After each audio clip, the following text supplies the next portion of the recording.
Hey everyone, today's phrase is let's get the ball rolling.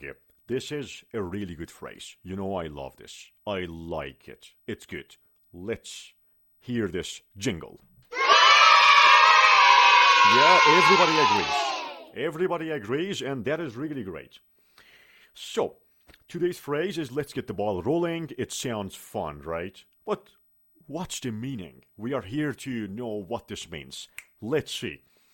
You know, in the English language, when you say let's get the ball rolling, it means to start something. Very easy. It means to start something.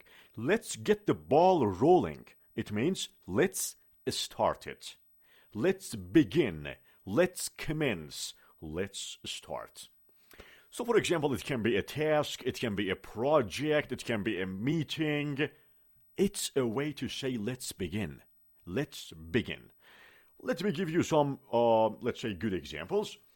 Example number one. We can say, all right, James, we are all here. You are here. Jackson is here. Lucy is here. Lisa is here.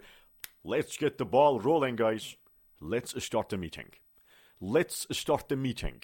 Let's get the ball rolling. So if that's a meeting you are talking about, when you say let's get the ball rolling, it means let's start the meeting. Let's get the ball rolling. One more example.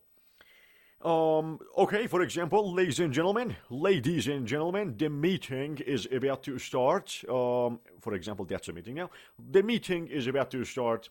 Let's get the ball rolling. Please turn on your laptops and start taking notes. That's it. It means, ladies and gentlemen, the meeting is about to start. Let's begin. Let's get the ball rolling. Let's begin. Let's start. Very easy. So, when you want to start something, when you want to begin start something, you can just say, let's get the ball rolling. Let's get the ball rolling. It's a fun and exciting way to begin. Really, it's really fun, guys. Believe it or not, that's very fun. So that's today's phrase. This is today's phrase, and let's get the ball rolling on your learning. It means let's start this. And I will see you next time. Stay tuned. J Hasm James Podcasts.